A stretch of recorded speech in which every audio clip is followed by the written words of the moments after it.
I'd like to tell you about the strangest secret in the world. Not long ago, Albert Schweitzer, the great doctor and Nobel Prize winner, was being interviewed in London, and a reporter asked him, "Doctor, what's wrong with men today?" The great doctor was silent a moment, and then he said, "Men simply don't think." And it's about this that I want to talk with you.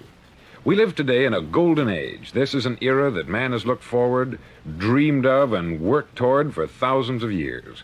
But since it's here, we pretty well take it for granted. We in America are particularly fortunate to live in the richest land that ever existed on the face of the earth, a land of abundant opportunity for everyone.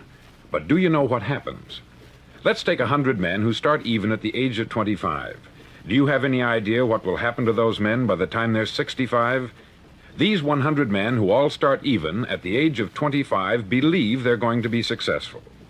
If you asked any one of these men if he wanted to be a success, he'd tell you that he did.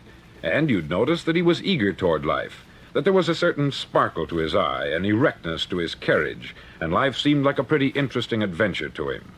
But by the time they're 65, 1 will be rich, 4 will be financially independent, 5 will still be working, 54 will be broke.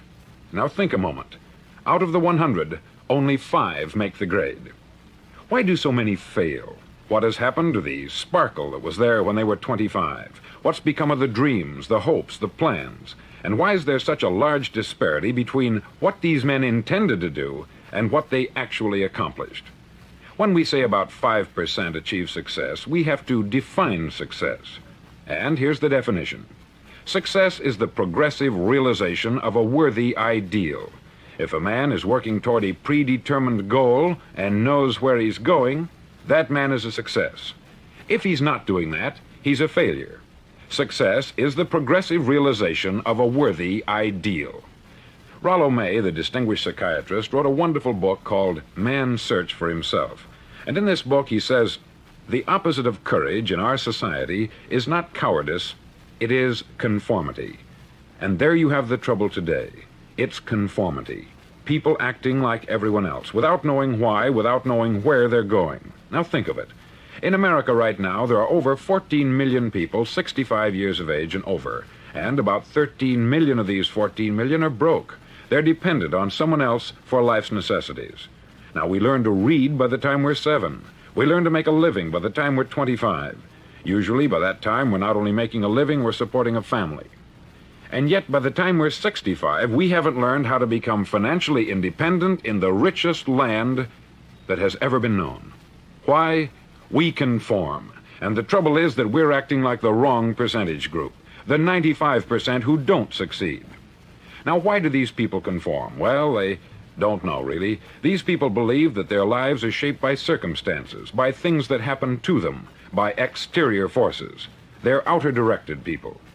A survey was made one time that covered a lot of men, working men, and these men were asked this question: why do you work? Why do you get up in the morning? 19 out of 20 had no idea. If you ask them, they'll say, everyone goes to work in the morning. And that's the reason they do it, because everyone else is doing it. Now let's get back to our definition of success. Who succeeds? The only man who succeeds is the man who is progressively realizing a worthy ideal. He's the man who says, I'm going to become this, and then begins to work toward that goal. I'll tell you who the successful people are. A success is the school teacher who's teaching school because that's what she wanted to do. The success is the woman who's a wife and mother because she wanted to become a wife and mother and is doing a good job of it. The success is the man who runs the corner gas station because that's what he wanted to do. The success is the successful salesman who wants to become a top-notch salesman and grow and build with his organization. A success is anyone who is doing deliberately a predetermined job because that's what he decided to do deliberately. But only 1 out of 20 does that. That's why today there isn't really any competition, unless we make it for ourselves. Instead of competing, all we have to do is create. Now, for 20 years, I looked for the key which would determine what would happen to a human being. Was there a key I wanted to know which would make the future a promise that we could foretell to a large extent? Was there a key that would guarantee a person's becoming successful if he only knew about it and knew how to use it? Well, there is such a key, and I've found it. Have you ever wondered why so many men work so hard and honestly without ever achieving anything in particular, and others don't seem to work hard and yet seem to get everything? They have the magic touch. You've heard them say that about someone. Everything he touches turns to gold. And have you ever noticed that a man who becomes successful tends to continue to become successful? And on the other hand, have you noticed how a man who is a failure tends to continue to fail? It's because of goals. Some of us have them, some don't. People with goals succeed because they know where they're going. Now think of a ship leaving a harbor, and think of it with the complete voyage mapped out and planned. The captain and crew know exactly where it's going and how long it will take. It has a definite goal. 9,999 times out of 10,000, it will get to where it started out to get. Now let's take another ship, just like the first, only let's not put a crew on it, or a captain at the helm. Let's give it no aiming point, no goal, no destination. We just start the engines and let it go. I think you'll agree with me that if it gets out of the harbor at all, it will either sink or wind up on some deserted beach a derelict. It can't go any place because it has no destination and no guidance. It's the same with a human being. Take the salesman, for example. There is no other person in the world today with the future of a good salesman. Selling is the world's highest paid profession, if we're good at it and if we know where we're going. Every company needs top-notch salesmen, and they reward those men. The sky is the limit for them. But how many can you find? Someone once said, the human race is fixed, not to prevent the strong from winning, but to prevent the weak from losing. The American economy today can be likened to a convoy in time of war. The entire economy is slowed down to protect its weakest link, just as the convoy had to go at the speed that would permit its slowest vessel to remain in formation. That's why it's so easy to make a living today. It takes no particular brains or talent to make a living and support a family today. So we have a plateau of so-called security, if that's what a person's looking for. But we do have to decide how high above this plateau we want to aim for. Now let's get back to the strangest secret in the world, the story that I wanted to tell you today. Why do men with goals succeed in life and men without them fail? Well, let me tell you something which, if you really understand it, will alter your life immediately. If you understand completely what I'm going to tell you from this moment on, your life will never be the same again. You'll suddenly find that good luck just seems to be attracted to you. The things you want just seem to fall in line. And from now on, you won't have the problems, the worries, the gnawing lump of anxiety that perhaps you've experienced before. Doubt, fear, well, they'll be things of the past. Here's the key to success, and the key to failure. We become what we think about. Now let me say that again. We become what we think about.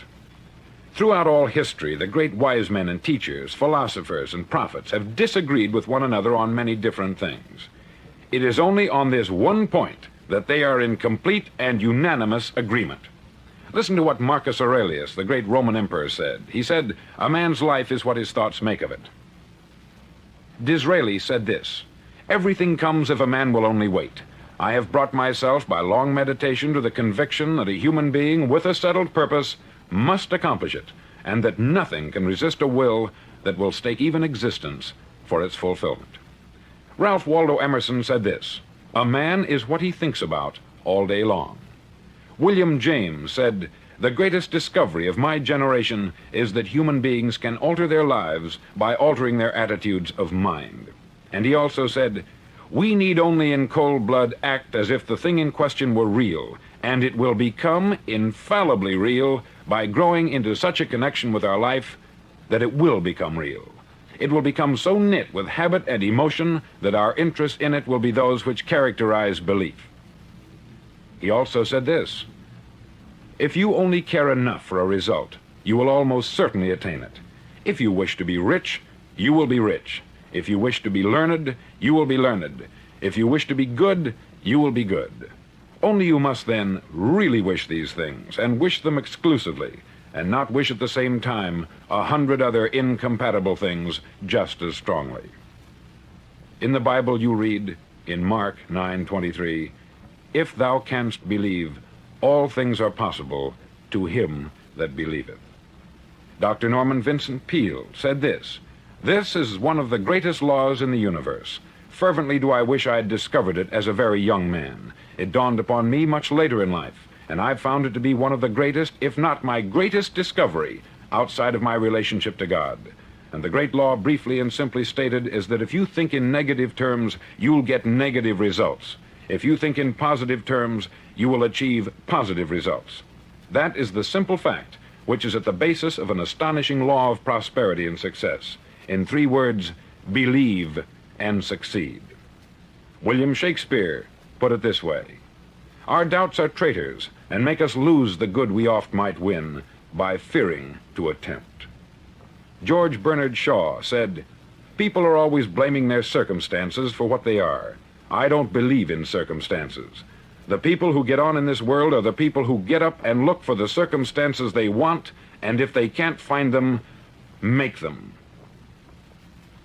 Well, it's pretty apparent, isn't it? And every person who discovered this for a while believed that he was the first one to work it out. We become what we think about. Now, it stands to reason that a person who's thinking about a concrete and worthwhile goal is going to reach it, because that's what he's thinking about. And we become what we think about. Conversely, the man who has no goal, who doesn't know where he's going, and whose thoughts must therefore be thoughts of confusion and anxiety and fear and worry, becomes what he thinks about. His life becomes one of frustration, fear, anxiety, and worry.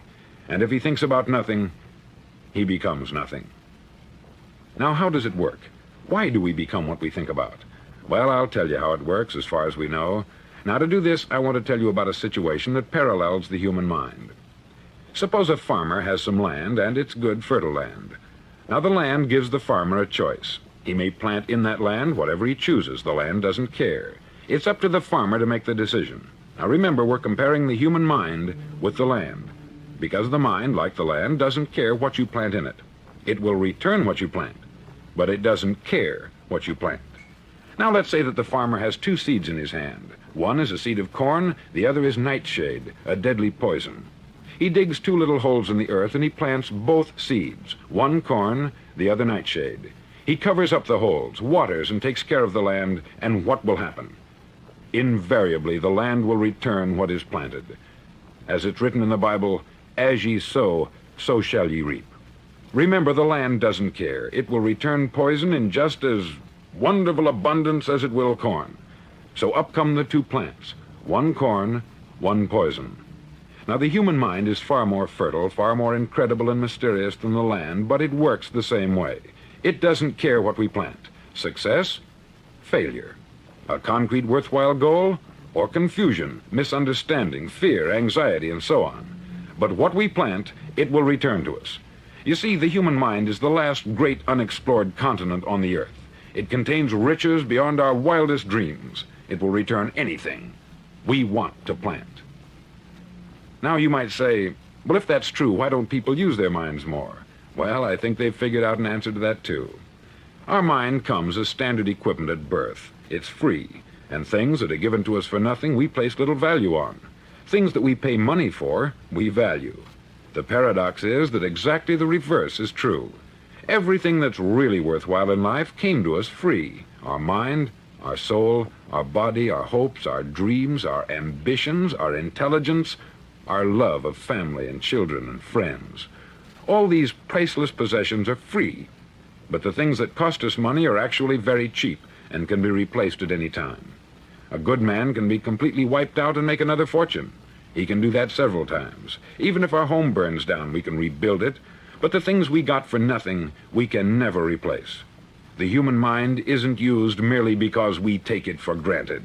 Familiarity breeds contempt. It can do any kind of job we assign to it, but generally speaking, we use it for little jobs instead of big, important ones. Universities have proved that most of us are operating on about 10% of our abilities. Decide now, what is it you want? Plant your goal in your mind. It's the most important decision you'll ever make in your entire life. Do you want to be an outstanding salesman, a better worker at your particular job? Do you want to go places in your company, in your community? All you've got to do is plant that seed in your mind. Care for it. Work steadily toward your goal, and it will become a reality. It not only will, there's no way that it cannot. You see, that is a law, like the laws of Sir Isaac Newton, the laws of gravity. If you get on top of a building and jump off, you'll always go down. You'll never go up. And it's the same with all the other laws of nature. They always work. They're inflexible. Think about your goal in a relaxed, positive way. Picture yourself in your mind's eye as having already achieved this goal. See yourself doing the things you will be doing when you've reached your goal. Ours has been called the phenobarbital age, the age of ulcers and nervous breakdowns. At a time when medical research has raised us to a new plateau of good health and longevity, far too many of us worry ourselves into an early grave trying to cope with things in our own little personal ways, without learning a few great laws that will take care of everything for us. These things we bring on ourselves through our habitual way of thinking. Every one of us is the sum total of his own thoughts. He is where he is because that is exactly where he really wants to be, whether he'll admit that or not. Each of us must live off the fruit of his thoughts in the future, because what you think today and tomorrow, next month and next year, will mold your life and determine your future. You're guided by your mind. I remember one time I was driving through Arizona and I saw one of those giant earth-moving machines roaring along the road at about 35 miles an hour with what looked like 20 tons of dirt in it, a tremendous, incredible machine, and there was a little man perched way up on top with the wheel in his hands guiding it. And as I drove along, I was struck by the similarity of that machine to the human mind. Just suppose you're sitting at the controls of such a vast source of energy. Are you going to sit back and fold your arms and let it run itself into a ditch? Or are you going to keep both hands firmly on the wheel and control and direct this power to a specific, worthwhile purpose? It's up to you. You're in the driver's seat. You see, the very law that gives us success is a two-edged sword. We must control our thinking. The same rule that can lead a man to a life of success, wealth, happiness, and all the things he's ever dreamed of for himself and his family, that very same law can lead him into the gutter. It's all in how he uses it, for good or for bad. This is the strangest secret in the world. Now, why do I say it's strange, and why do I call it a secret? Actually, it isn't a secret at all. It was first promulgated by some of the earliest wise men, and it appears again and again throughout the Bible. But very few people have learned it, understand it. That's why it's strange, and why, for some equally strange reason, it virtually remains a secret. I believe that you could go out and walk down the main street of your town and ask one man after another what the secret of success is, and you probably wouldn't run into one man in a month who could tell you. Now, this information is enormously valuable to us, if we really understand it and apply it. It's valuable to us not only for our own lives, but the lives of those around us, our family, employees, associates, and friends. Life should be an exciting adventure. It should never be a bore. A man should live fully, be alive. He should be glad to get out of bed in the morning. He should be doing a job he likes to do because he does it well. One time I heard Grove Patterson make a speech, the editor-in-chief of the Toledo Daily Blade, and as he concluded his speech, he said something that I've never forgotten. He said something like this: "My years in the newspaper business have convinced me of several things, among them that people are basically good, and that we came from someplace, and we're going someplace. So we should make our time here an exciting adventure. The architect of the universe didn't build a stairway leading nowhere. And the greatest teacher of all, the carpenter from the plains of Galilee, gave us the secret time and time again. As ye believe, so shall it be done unto you." I'd like to tell you about the strangest secret in the world. Not long ago,